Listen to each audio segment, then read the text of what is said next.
Assalamualaikum warahmatullahi wabarakatuh. Saya Mas Rena Bella Hanifah dengan NIM 04084832528 Pada video kali ini saya akan menjelaskan terkait bedside bleaching conjunctivitis bacterialis dengan dosen pengampu yaitu Dr. Prima Mayasari, spesialis mata konsultan. Berikut outline yang akan saya bahas, yaitu terdapat status pasien, analisis kasus, dan juga daftar pustaka. Dari status pasien terlebih dahulu, anak A berusia 7 tahun, siswi SD datang dengan keluhan mata kanan merah sejak 2 hari yang lalu. Pasien juga mengeluh mata berair, banyak kotoran mata berwarna putih kekuningan. Pasien sering mengucek mata karena mata gatal. Pasien tidak mengalami penglihatan kabur. Pasien sering menyentuh dan mengucek mata tanpa mencuci tangan. Pasien tidak memiliki riwayat berkacamata dan lensa kontak, trauma pada mata, operasi mata, dan juga pasien tidak pernah merasakan keluhan yang serupa sebelumnya. Dari riwayat pengobatan, pasien tidak pernah melakukan kompres mata dengan air hangat, lalu penggunaan obat tetes mata juga tidak pernah, dan penggunaan air daun sirih itu disangkal. Dari riwayat penyakit keluarganya, pasien tidak memiliki riwayat alergi. Dari hasil pemeriksaan umum, didapatkan bahwa tanda-tanda vital itu dalam batas normal. Pada kesadaran umum, ditemukan bahwa pasien tampak sakit ringan.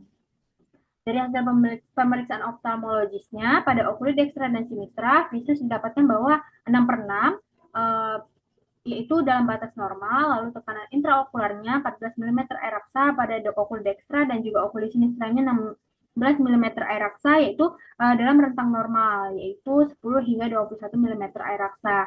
Pada hasil corneal drawingnya, didapatkan bahwa pasien mengalami edema palpebra dan juga injeksi konjungtiva. Untuk kedudukan bola matanya, baik okulit dextra dan sinistra itu ortoporia. Untuk gerakan bola matanya, baik okulit dextra dan sinistra itu baik ke segala arah. Pada segmen anterior, pada palpebra, okulit dextra itu tampak edema sedang, pada okulit sinistra itu tampak tenang. Pada hasil pemeriksaan konjungtiva, okulit dextra tampak injeksi konjungtiva dan sekret mukopurulen. Sedangkan pada okulit sinistranya itu tampak tenang. Pada pemeriksaan lainnya, pada okulis dextra dan sinistra, pada pemeriksaan kornea, bilik mata depan, iris, pupil, dan juga lensa itu dalam batas normal. Pada pemeriksaan segmen posteriornya, refleks fundus, papil, makula, dan juga retinanya dalam batas normal. Berikut merupakan lampiran foto mata pasien dalam mata tertutup, mata terbuka, mata kanan terbuka, mata kiri terbuka, dan juga mata kanan terbuka dengan hasil fluorescent test. Apa diagnosis yang dapat kita pikirkan dari hasil anamnesis dan juga pemeriksaan fisik dan oftalmologisnya? Yaitu diagnosis banding yang dapat dipikirkan yaitu ada konjungtivitis, keratitis, episkleritis, dan juga dry eye syndrome. Lalu untuk diagnosis klinisnya itu konjungtivitis, okulit dextra, causa suspek bakteri dengan diagnosis banding viral. Apa tata laksana yang dapat diberikan? Yaitu yang pertama kita dapat berikan konsultasi informasi dan juga edukasi terkait eye hygiene. Lalu juga kita dapat berikan antibiotik levofloxacin 1 gutata atau 1 tetes per jam pada okulit dextranya, dan juga kita dapat berikan artificial tears yaitu sodium chloride dan juga potasium chloride 1 gutata atau 1 tetes per 4 jam. Dari prognosisnya yaitu coadvita, fungsionam, dan sanasionamnya itu bonam. Kita lanjut ke analisis kasus. Pada analisis kasus didapatkan beberapa hasil temuan dari anamnesis tadi. Berikut hasil temuannya dengan berikut lampiran fotonya, foto matanya.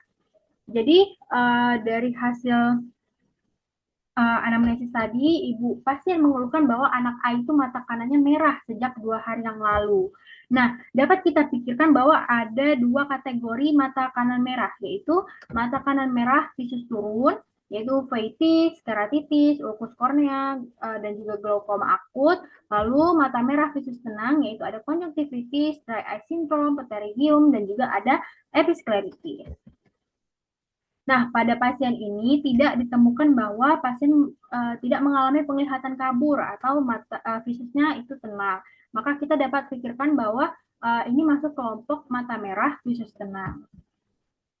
Nah, pada pasien ini juga berumur 7 tahun dan anak-anak, yaitu siswi SD, di mana ini merupakan salah satu faktor resiko terjadinya konjungtivitis.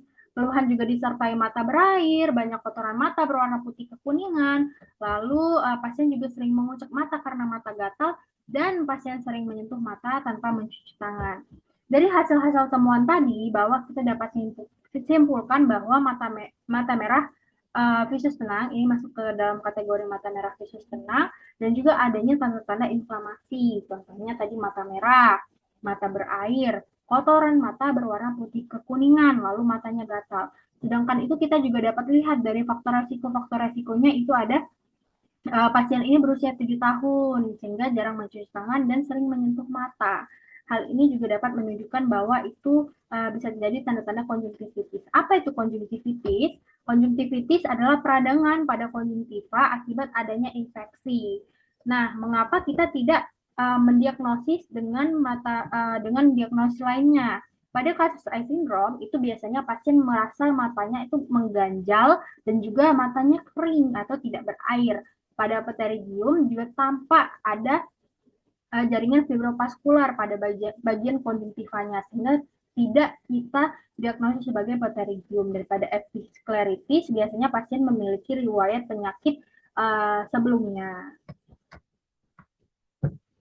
Baik, setelah itu kita akan lanjut ke bagaimana sebenarnya konjungtivitis itu dapat terjadi. Pertama-tama, mata itu akan terjadi infiltrasi bakteri. Bagaimana dari yang pertama tadi mengucek mata tanpa mencuci tangan.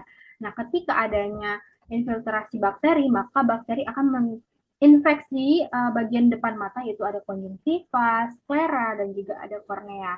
Nah, ketika lini pertama bakteri menginfiltrasi itu dari konjungtiva. Ketika konjungtiva terinfeksi, maka mata akan menjadi merah karena adanya inflamasi.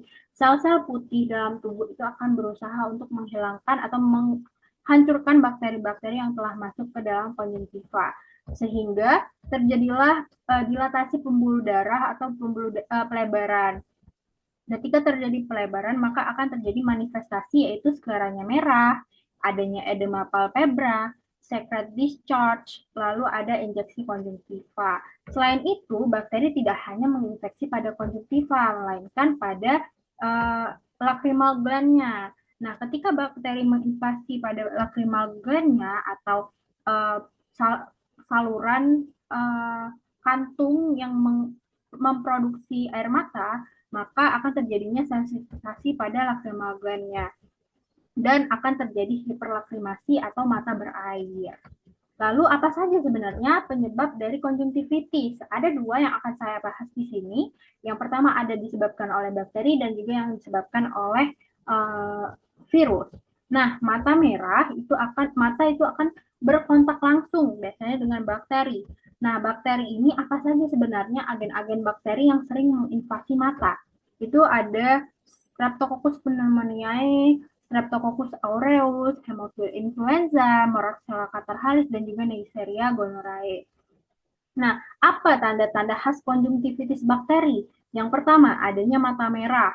Lalu yang kedua, sekret lengket putih kekuningan. Jadi, sekretnya itu lengket dan berwarna putih kekuningan. Lalu adanya edem kelopak mata, gatal, ringan, dan berair. Lalu ada rasanya mengganjal. Apa bedanya dengan konjungtivitis viral? Jadi, mata merah, mata akan mengalami mata merah, lalu bisa terjadi dengan kontak tidak langsung ataupun kontak langsung dengan virus. Nah, patogen-patogen virus yang paling sering menginfeksi yaitu ada herpes simplex, varicella zoster, picornavirus, pox virus, dan juga HIV atau human immunodeficiency virus.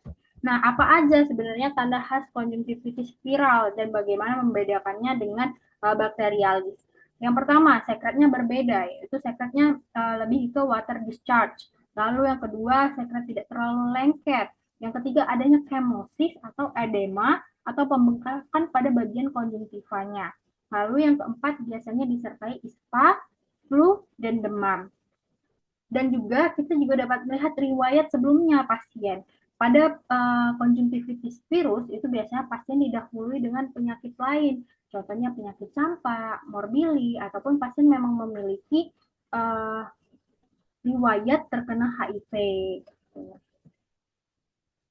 Nah, dikarenakan tadi tidak ada, maka kita dapat simpulkan bahwa konjungtivitis bakterialis.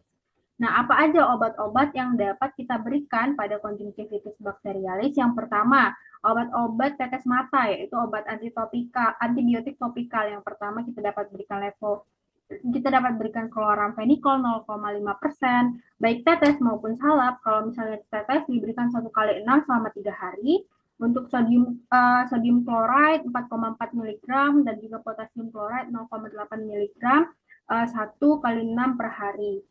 Untuk satu tetes 6 kali per hari. Nah, lalu juga kita dapat berikan edukasi terkait pencucian tangan dan edukasi bahwa jangan sering-sering menyentuh kontak mata dan juga tangan. Dan kita juga dapat berikan informasi terkait tata laksana suportif, yaitu dengan lakukan kompres mata dan bersihkan sekret menggunakan kasa. Apa saja yang perlu diperhatikan dari penyakit ini? Kita perlu perhatikan bahwa apabila terjadi gejala penurunan penglihatan, nyeri berat, fotofobia, trauma mata, dan tidak membaik dengan terapi, segera konsultasikan ke spesialis mata, bahwa hal ini dapat saja menjadi tanda-tanda terjadinya invasi bakteri ke kornea yang mengakibatkan tata laksana untuk diberikan tata laksana lebih lanjut. Berikut merupakan daftar pustaka yang saya ambil dalam pembuatan video ini. Baiklah, sekian yang dapat saya sampaikan. Saya akhiri. Wassalamualaikum warahmatullahi wabarakatuh. Semoga bermanfaat.